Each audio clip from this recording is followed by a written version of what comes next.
Good evening doctor Zakir Naik. আমার নাম গোলাপচাঁদ বিশ্বকর্মা। আমার প্রশ্নটা হলো, বকরি ঈদ এটা কিছুদিন পরেই হবে এই বছরে, আর মুসলিমরা তারা বিশ্বাস করে যে এই বকরি ঈদে তারা কোরবানি দেয় ছাগল, মহিষ, গরু, বিভিন্ন পশু। আর ইসলাম ধর্ম অনুযায়ী ইনসানিয়াত আর মানবতা খুব গুরুত্বপূর্ণ। প্রত্যেক মানুষ দয়া দেখাবে বিভিন্ন পশু পাখির প্রতি, আর মানুষের প্রতি, সবার প্রতি তারা দয়া দেখাবে। মুসলিমরা যদি এটা বিশ্বাস করে তাহলে কেন তারা কোরবানি দেয় এই ছাগল, গরু বা মহিষ? বকরি ঈদে কেন এগুলো জবাই করে? মুসলিমরা যে কাজটা করে সেটা কি মানবতার পক্ষে আছে, মানে মানবতা বা ইনসানিয়াত? ভাই খুব সুন্দর প্রশ্ন করলেন যে আমরা বকরি ঈদে কেন গরু ছাগল কোরবানি দেই। বকরি ঈদ না হলে কি কোরবানি দিতে পারবো? যে কোনো পশুর কথা বলতে পারো। প্রশ্নটা হচ্ছে ঈদ না হলে কি কোরবানি দিতে পারবো? তারা কোরবানি দেয়, পশু হত্যা করে। আপনাকে আমি প্রশ্ন করছি বকরি ঈদ বাদে অন্য সময় কোরবানি দিলাম, এটার কি অনুমতি আছে? না না, এরকম তাহলে প্রশ্নটা এরকম কেন? তার এরকম বদলে করা ডাইরেক্ট যাবে না। প্রশ্ন করেন আমরা নন ভেজ খাই কেন? ঠিক, আপনার প্রশ্নটা বুঝতে পারছি আপনি না। তো জানতে চাচ্ছেন আমরা নন ভেজ খাবার খাই কেন, মাংস খাই কেন। আমার প্রশ্নটা হলো বকরি ঈদের সময় নিয়ে আর অন্যান্য সময়গুলো। আচ্ছা ঠিক আছে, দুটোরই উত্তর দিচ্ছি। বকরি ঈদে যেটা হয়, আল্লাহ পবিত্র করে বলছেন সূরা হজ অধ্যায় নম্বর 22, আল্লাহ সুবহানাহু ওয়া তাআলার কাছে মাংস বা রক্ত পৌঁছায় না, আল্লাহর কাছে পৌঁছায় তোমাদের তাকওয়া। অন্য ধর্মে এরকম না। অন্যান্য ধর্মে উৎসর্গের সময় পশু বলি দিয়ে ফেলে রাখে একটা বেদিতে একজন দেবতার সামনে। সেটা খায় কে? ঈশ্বর খান। ইসলাম ধর্মে যখন কোরবানি দেই আমরা কি করি? কমপক্ষে 1/3 অবশ্যই গরিব লোককে দিতে হবে, 1/3 দেব আত্মীয় আর বন্ধুদের, বাকিটা নিজের জন্য রাখবো। নিজের জন্য ম্যাক্সিমাম 1/3 রাখতে পারবেন। চাইলে আপনি পুরোটাই দান করে দিতে পারেন। তাহলে যখন কোরবানি দিচ্ছি তখন কি করছি? মানুষ জাতির উপকার করছি। আমরা তাদের জন্য খাবার দিচ্ছি। এখন কাউকে খাবার দেয়া এটা কি ভালো না খারাপ? খাবার দেয়া যাতে মানুষ উপকার পেতে পারে, এটা কি ভালো না খারাপ? ভালো। মানুষের জন্য এটা ভালো না খারাপ? ভালো। তাহলে ইসলাম হচ্ছে মানবতার ধর্ম। আপনি প্রশ্ন করতে পারেন যে প্রাণীদের কেন হত্যা করা হচ্ছে? মানুষের জন্য ভালো, কিন্তু প্রাণীদের জন্য কি হচ্ছে? আর সত্যি বলতে একজন মুসলিম শুধুমাত্র ভেজ খাবার খেয়েও ভালোভাবে ধর্ম পালন করতে পারে।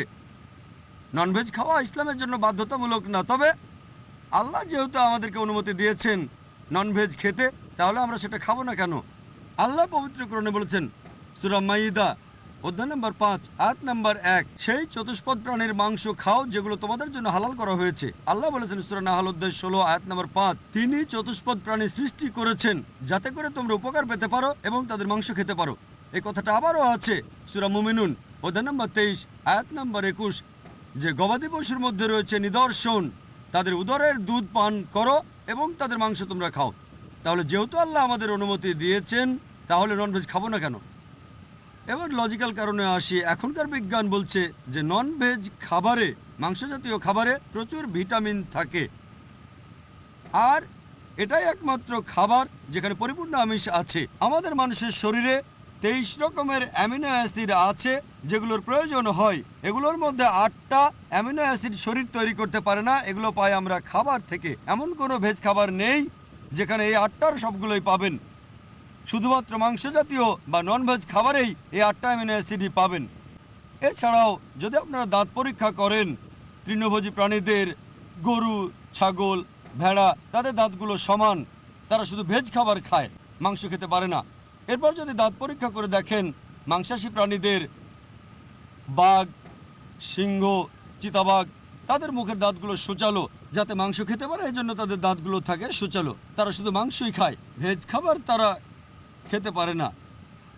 যদি আয়নার সামনে দাঁড়িয়ে আপনার দাঁতগুলো দেখেন, আমাদের সূচালো দাঁত আছে, আবার সমান দাঁতও আছে। আমরা সব ধরনের খাবারই খেতে পারি। যদি আল্লাহ চাইতেন শুধু ভেজ খাবারই খাবো, তাহলে আমাদেরকে সূচালো দাঁত দিলেন কেন? ননভেজ খাওয়ার জন্য। এছাড়াও তৃণভোজী প্রাণীদের যে পরিপাকতন্ত্র, গরু, ছাগল বা ভেড়ার শুধু ভেজ খাবার হজম করতে পারে, ননভেজ হজম করতে পারে না। আর মাংসাশী প্রাণীদের পরিপাকতন্ত্র, বাঘ, চিতাবাঘ, সিংহ শুধু মাংস হজম করতে পারে, ভেজ হজম করতে পারে না। আবার মানুষের যে পরিপাকতন্ত্র, সেখানে আছে ক্ষুদ্রান্ত এবং বৃহদান্ত্র। ভেজ খাবার হজম করতে পারে, নন ভেজও হজম করতে পারে। যদি আল্লাহ চাইতেন যে আমরা শুধু ভেজ খাবারই খাবো, তাহলে দুটোই হজমের পরিপাকতন্ত্র দিলেন কেন? এছাড়াও অনেক ভুল ধারণা আছে যে হিন্দুদের নন ভেজ খাবার খাওয়া উচিত না। এটা ভুল ধারণা। যদি হিন্দু ধর্মগ্রন্থ পড়েন, এটা আছে মনুস্মৃতিতে অধ্যায় নম্বর 5 অনুচ্ছেদ 30। ঈশ্বর প্রাণী বানিয়েছেন, তাদেরকে কেউ খাবে আর কাউকে খাবে অন্যরা। যদি তুমি খাওয়ার জন্য সৃষ্টি করা প্রাণী খাও তাহলে কোনো পাপ হবে না। মনুস্মৃতিতে আছে অধ্যায় 5 অনুচ্ছেদ 31 যে ঈশ্বর কিছু প্রাণীকে সৃষ্টি করেছেন উৎসর্গের জন্য, সেই ধরনের প্রাণীকে হত্যা করো, কোনো পাপ হবে না। মনুস্মৃতিতে আছে অধ্যায় নম্বর 5 অনুচ্ছেদ 40 যে উৎসর্গের জন্য প্রাণী হত্যা কোনো পাপ নয়।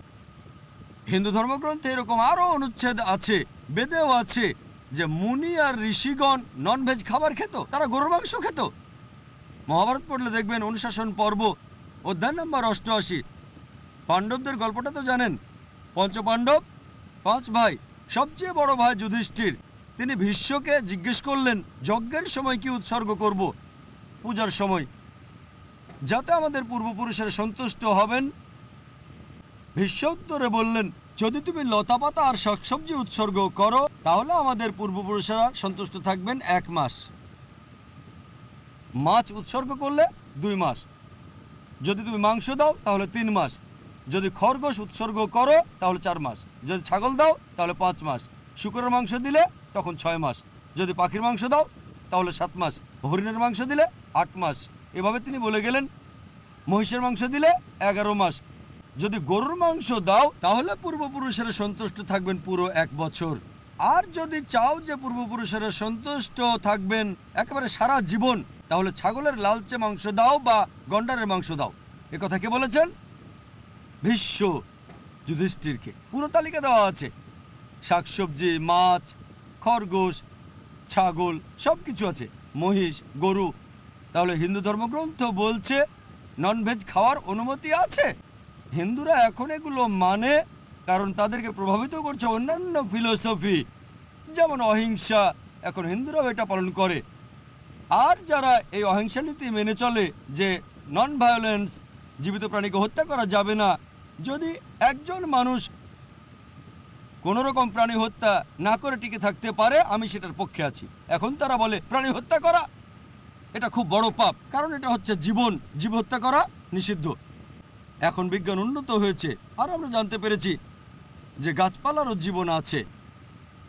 তাহলে ভেজ খাবার খেলেও তো জীব হত্যা করছেন। তখন যুক্তি বদলায়, ঠিক আছে আমরা মানছি যে গাছপালারও জীবন আছে, তবে ব্যথা অনুভব করতে পারে না। তাহলে একটা গাছকে হত্যা করা প্রাণী হত্যার চেয়ে কম গুরুতর পাপ।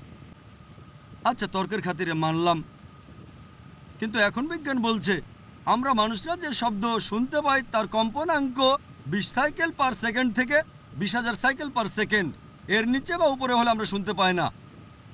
বর্তমানের বিজ্ঞান বলে যে গাছপালা কান্নাকাটিও করে, কিন্তু সেটা মানুষ শুনতে পায় না। আমেরিকার এক কৃষক একটা যন্ত্র বানিয়েছেন যেটা দিয়ে গাছের কান্না মানুষ শুনতে পাবে আর জানতে পারবে কখন গাছের পানি লাগবে। তখন হয়তো বলবেন, আচ্ছা ঠিক আছে, মানলাম যে গাছপালা যন্ত্রণা অনুভব করতে পারে, তবে এদের 2 বা 3টা ইন্দ্রিয় কম আছে, তাই গাছপালা হত্যা করা কম গুরুতর পাপ পশু পাখি হত্যার চেয়ে তাদের ইন্দ্রিয় 5টা। আচ্ছা, তর্কের খাতিরে এটাও মানলাম যে গাছপালা 2টো ইন্দ্রিয় কম থাকে পশু পাখির চেয়ে। আপনাদের একটা প্রশ্ন করি, যে ধরেন আপনার ভাই, আল্লাহ না করুন, ধরেন সে জন্মালো বোবা আর কালা হয়ে, আর বড় হওয়ার পরে তাকে কেউ মেরে ফেললো, তখন কি জজের কাছে গিয়ে বলবেন, মাই লর্ড এই খুনিকে কম শাস্তি দেন কারণ আমার ভাই ছিল বোবা আর কালা? এভাবে বলবেন? আপনি জজকে বলবেন তাকে বড় শাস্তি দেন, আমার ভাই ছিল মাসুম, সে শুনতো না, বলতে পারতো না। তাই ইসলাম ধর্মে এমন না যে 2টো ইন্দ্রিয় কম বা 2টো বেশি। আল্লাহ পবিত্র কোরআনে বলেছেন সূরা বাকারা অধ্যায় 2 আয়াত 168, তোমরা বৈধ আর পবিত্র খাদ্যবস্তু থেকে আহার করো, যেটা ভালো পবিত্র সেটা খেতে পারেন। আর এছাড়াও যদি অমুসলিমরা তারা ননভেজ খাবার খেতে না চায়, আমার কোনো সমস্যা নেই, আপত্তিও নেই। শুধুমাত্র যখন বলছেন এটা পাপ, মানবতার বিরুদ্ধে, তখন আমি উত্তর দিচ্ছি এমনিতে অমুসলিমরা ভেজ খাবার খেলে সেটা আমার জন্য ভালো। যদি সব অমুসলিম নন ভেজ খাওয়া শুরু করে দেয় তাহলে গরু ছাগলের মাংসের দাম বেড়ে যাবে। তাই ব্যক্তিগতভাবে আমার আপত্তি নেই।